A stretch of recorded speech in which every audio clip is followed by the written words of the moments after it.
17 വർഷക്കാലം കേരള പ്രദേശ് കോൺഗ്രസ് കമ്മിറ്റിയുടെ general secretary. 2011 മുതൽ 2016 വരെ തൃക്കാക്കര നിയമസഭാ മണ്ഡലത്തിലെ MLA. ഇപ്പോൾ ചാലക്കുടിയുടെ സ്വന്തം MP ആയി സേവനമനുഷ്ഠിക്കുന്ന ശ്രീ ബെന്നി ബെഹനാൻ അവർകളെ നമ്മുടെ വിദ്യാർത്ഥികൾക്ക് ആശംസ നൽകുന്നതിനും സമ്മാനം നൽകുന്നതിനുമായി വളരെ സ്നേഹപൂർവ്വം വേദിയിലേക്ക് സ്വാഗതം ചെയ്യുന്നു. ബെന്നി ബെഹനാൻ ചാലക്കുടിയിൽ നിന്നുള്ള ലോകസഭാ അംഗമാണ് ശ്രീ ബെന്നി ബെഹനാൻ. വിദ്യാർത്ഥി രാഷ്ട്രീയത്തിലൂടെ പൊതുരംഗത്തെത്തിയ ഇദ്ദേഹം വീക്ഷണം പത്രത്തിന്റെ മാനേജിംഗ് എഡിറ്ററായും സേവനമനുഷ്ഠിച്ചിട്ടുണ്ട്. MLA, UDF കൺവീനർ എന്നീ ഉന്നത പദവികൾ കൈകാര്യം ചെയ്ത നേതാവാണ് ബെന്നി ബെഹനാൻ. കേരള രാഷ്ട്രീയത്തിൽ ഇന്ത്യൻ നാഷണൽ കോൺഗ്രസിന്റെ പ്രധാന നേതാക്കളിൽ ഒരാളായ ശ്രീ ബെന്നി ബെഹനാൻ MPക്ക് സ്വാഗതം ബ്രില്യൻ വിക്ടറി ഡേയിലേക്ക്. ഇവിടെ ഒട്ടേറെ അതിഥികളുണ്ട്, കുട്ടികളുണ്ട്, രക്ഷിതാക്കളുണ്ട്, മറ്റ് വ്യക്തികളുണ്ട്. പക്ഷെ ഇവിടുത്തെ മുഖ്യ അതിഥികളെന്ന് പറയുന്നത് ഈ മെറിറ്റ് അവാർഡിന് അർഹരായി സമ്മാനം ഏറ്റുവാങ്ങാൻ വന്നിരിക്കുന്ന കൊച്ചനുജന്മാരും അനുജത്തിമാരുമാണ്. അവരെ ഞാൻ വളരെ സ്നേഹത്തോടു കൂടി ഞാൻ അവരെ അഭിവാദ്യം ചെയ്യുന്നു. എല്ലാവർക്കും എൻ്റെ ആശംസകൾ നേരും. ഈ ചടങ്ങിൽ പങ്കെടുക്കുമ്പോൾ വളരെ അഭിമാനവും സംതൃപ്തിയും ആത്മവിശ്വാസവും ഉണ്ട്. ഞാൻ ഈ 3 പദങ്ങളും വളരെ ആലോചിച്ച് പറയും.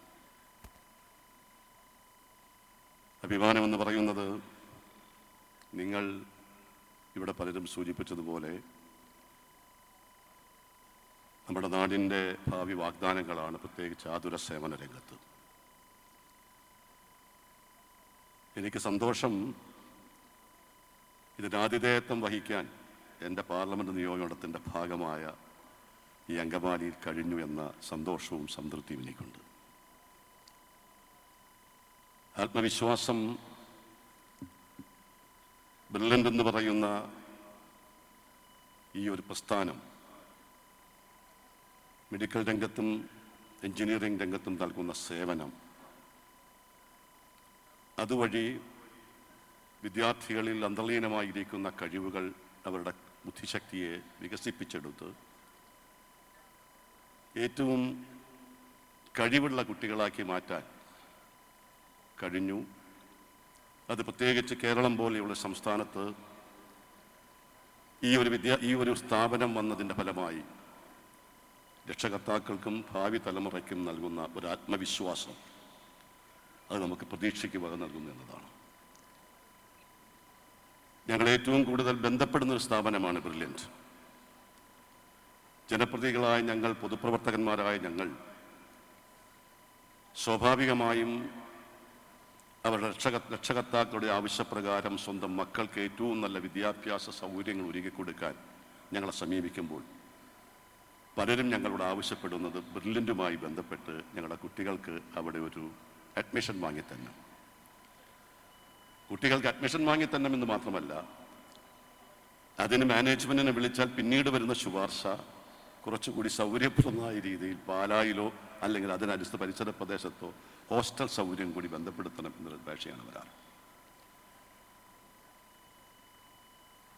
ഇന്ന് ഏറ്റവും കൂടുതൽ രക്ഷകർത്താക്കൾ ആഗ്രഹിക്കുന്നത് സ്വന്തം മക്കൾക്ക് ഏറ്റവും നല്ല വിദ്യാഭ്യാസം കൊടുക്കുന്നതാണ്. ഇന്നത്തെ പുതിയ കാലഘട്ടത്തിൻ്റെ സവിശേഷത, രക്ഷകർത്താക്കളുടെ ഏറ്റവും വലിയ ഇൻവെസ്റ്റ്മെൻ്റ് എന്ന് പറയുന്നത്, അസറ്റ് എന്ന് പറയുന്നത് സ്വന്തം മക്കൾക്ക് കൊടുക്കുന്ന വിദ്യാഭ്യാസമാണ്. ഇവിടെ ഇരിക്കുന്ന ബഹുമാന്യരായ എൻ്റെ പ്രിയപ്പെട്ട കൊച്ചനുജന്മാർക്കും അനുജത്തിമാർക്കും ലഭിച്ച സൗഭാഗ്യം ലഭിച്ചവരല്ല നിങ്ങൾ രക്ഷകർത്താക്കൾ. അവരിൽ പലരും ഒരുപക്ഷെ പ്രാഥമിക വിദ്യാഭ്യാസം പോലും ലഭിക്കാത്തവരാണ്. പക്ഷെ അവർ നിങ്ങൾക്ക് വിദ്യാഭ്യാസം നൽകുന്നതിന് വേണ്ടിയുള്ള സൗകര്യമൊരുക്കുന്നു.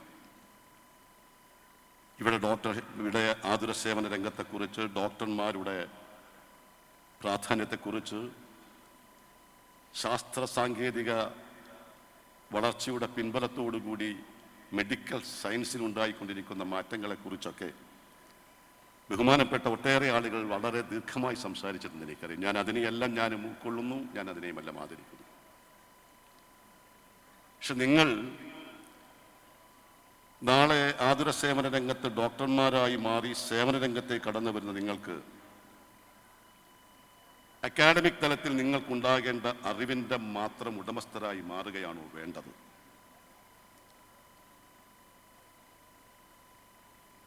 ഒരുപക്ഷെ മെഡിക്കൽ വിദ്യാഭ്യാസത്തിൻ്റെ പ്രാധാന്യം ആധുനിക സമൂഹം വളരെയധികം ഉൾക്കൊണ്ടു എന്നതിൻ്റെ പേരിൽ മെഡിക്കൽ വിദ്യാഭ്യാസ രംഗവുമായി ബന്ധപ്പെട്ട ഒട്ടേറെ ആക്ഷേപങ്ങളുണ്ട്. ഞാൻ പാർലമെന്റ് സമ്മേളനം കഴിഞ്ഞാണ് അവിടെ വരുന്നത്. ഈ പ്രാവശ്യം പാർലമെന്റ് സമ്മേളനം നടന്നപ്പോൾ എന്നെപ്പോലെ ഒട്ടേറെ ആളുകൾ പാർലമെന്റിൽ നിരവധി പ്രാവശ്യം ആവശ്യപ്പെട്ടത് ഈ അടുത്ത കാലഘട്ടത്ത് നീറ്റ് പരീക്ഷയിലുണ്ടായ കൃത്രിമത്തെക്കുറിച്ചും ക്രമക്കേടുകളെക്കുറിച്ചുമാണ്. ബെർലിനിൽ നിന്നും കോച്ചിങ് കിട്ടി പാസ്സായ ഒരു കുട്ടിക്കും ഞങ്ങൾ പാർലമെന്റിൽ ഉന്നയിച്ച ആക്ഷേപത്തിൻ്റെ ഉടമസ്ഥരാകേണ്ട ആവശ്യമില്ല എന്നെനിക്കറിയാം. നിങ്ങൾ കഴിവുള്ളവരാണ്, മിടുക്കരാണ്.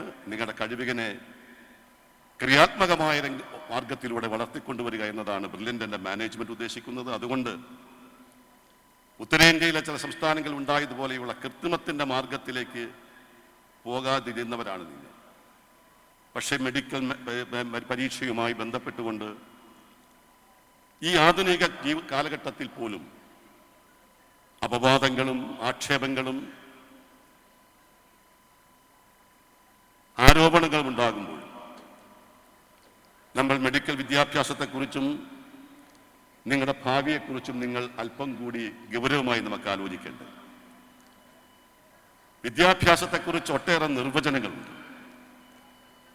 അതിലേറ്റവും ആകർഷകമായി എൻ്റെ മനസ്സിൽ തോന്നിയത് education is a cultural activity guided by moral values എന്നതാണ്.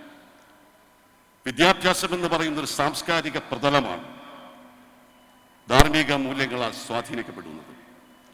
ആ ധാർമ്മിക മൂല്യങ്ങളാൽ സ്വാധീനിക്കപ്പെടുന്ന ഒരു കാഴ്ചപ്പാട് പ്രത്യേകിച്ച് മെഡിക്കൽ വിദ്യാർത്ഥികളുടെ ജീവിതത്തിൽ ഉണ്ടാകണം എന്ന് വിശ്വസിക്കുന്നു.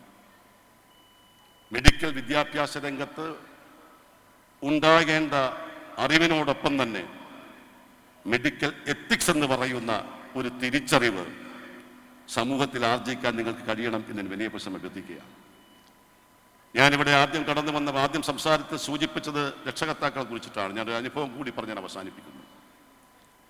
എൻ്റെ അടുത്ത ദിവസം ഒരു 3-4 മാസങ്ങൾക്ക് മുമ്പ് ഒരു രക്ഷകർത്താവ് വന്നു. ആ രക്ഷകർത്താവ് എന്നോട് ആവശ്യപ്പെട്ടത് നന്നായി പഠിച്ച ആ കുട്ടിയുടെ വിദ്യാഭ്യാസം, മെഡിക്കൽ വിദ്യാഭ്യാസവുമായി ബന്ധപ്പെട്ട് ഉന്നത വിദ്യാഭ്യാസത്തിന് അയക്കുന്നതിന് വേണ്ടിയിട്ടുള്ള ഒരു എഡ്യൂക്കേഷൻ ലോൺ തരപ്പെടുത്തി കൊടുക്കണമെന്നതാണ്. ആ എഡ്യൂക്കേഷൻ ലോൺ തരപ്പെടുത്തി കൊടുക്കണമെന്ന് ആവശ്യപ്പെട്ടുകൊണ്ട് എന്നെ സമീപിച്ച രക്ഷകർത്താവിനോട് സ്വാഭാവികമായും ഞാനൊരു ചോദ്യം ചോദിച്ചു, എന്തായി അതിലെ നടപടികൾ നിങ്ങൾ പൂർത്തീകരിച്ചു? ആ രക്ഷകർത്താവ് എന്നോട് മറുപടി പറഞ്ഞത്, സർ, ഞാനൊരു സാധാരണ കുടുംബത്തിൽപ്പെട്ട വ്യക്തിയാണ്. എൻ്റെ വീടും പറമ്പും എൻ്റെ ടോട്ടൽ അസറ്റ് എന്ന് പറയുന്നത് 17 സെന്റ് സ്ഥലമാണ്. ആ 17 സെന്റ് സ്ഥലം പണയപ്പെടുത്തിയാണ് ഞാൻ എൻ്റെ മകനെ പഠിപ്പിക്കാൻ വിടുന്നത്. മെറിറ്റ് അവാർഡ് വാങ്ങാൻ ബ്രില്യന്റിൽ കോച്ചിങ് കിട്ടി ഉന്നത വിദ്യാഭ്യാസ രംഗത്ത് സംതൃപ്തിയോടുകൂടി കടന്നു വന്നിരിക്കുന്ന പ്രിയപ്പെട്ട വിദ്യാർത്ഥികളോട് പറയുന്നു, സ്വന്തം മക്കളെ പഠിപ്പിക്കാൻ വീടും പറമ്പും പണയപ്പെടുത്തി നിങ്ങളെ പഠിപ്പിക്കുന്ന രക്ഷകർത്താക്കളുടെ നാടാണിത് എന്ന ഒരു തോന്നൽ നിങ്ങളുടെ മനസ്സിലുണ്ടാകണം. അതൊരറിവല്ല, അതൊരു തിരിച്ചറിവാണ്. ആ തിരിച്ചറിവ് നമുക്ക് ലഭിക്കുന്നത് അക്കാഡമിക് തലത്തിൽ സിലബസിൽ പ്രതിപാദിച്ചിരിക്കുന്ന വിഷയങ്ങളിലൂടെ ഗൃഹപാഠം നടത്തുമ്പോഴല്ല. ആ തിരിച്ചറിവ് നമുക്ക് ലഭിക്കുന്നത് നമ്മുടെ സാമൂഹ്യ ജീവിതത്തിൻ്റെ സാഹചര്യ പശ്ചാത്തലത്തിൽ നിന്നാണ്. അതുകൂടി വളർത്തിയെടുക്കാൻ മെഡിക്കൽ വിദ്യാഭ്യാസ മേഖലയ്ക്ക് കഴിയണം.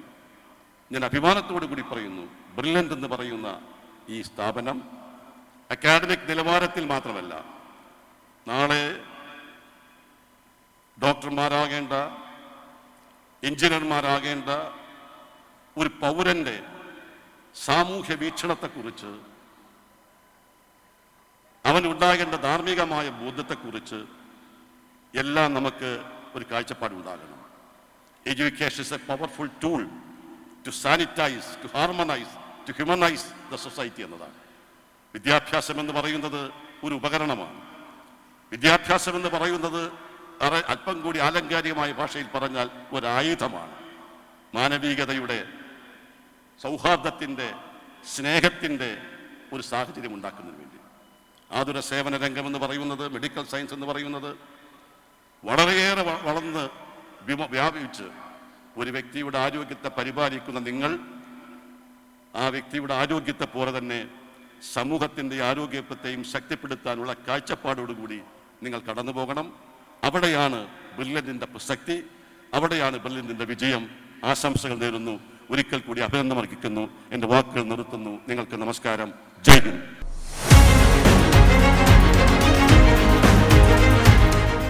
റാണ ഫാത്തിമ. കോഴിക്കോട് സെയിൽസ്മാനായി സേവനമനുഷ്ഠിക്കുന്ന അബ്ദുൽ ജലീലിന്റെയും സുനീറയുടെയും മകളായ റാണ ഫാത്തിമ നീറ്റ് 2024 പരീക്ഷയിൽ 710 മാർക്കും ഓൾ ഇന്ത്യ റാങ്ക് 199 കരസ്ഥമാക്കി. റാണ ഫാത്തിമയെ 1 ലക്ഷം രൂപ ക്യാഷ് പ്രൈസും ഗോൾഡ് മെഡലും മെമന്റോയും നൽകി ആദരിക്കുന്നു. Rena Fathima, NEET mark 710, all India rank 199. She is awarded with 1 lakh rupees cash prize, gold medal and a memento.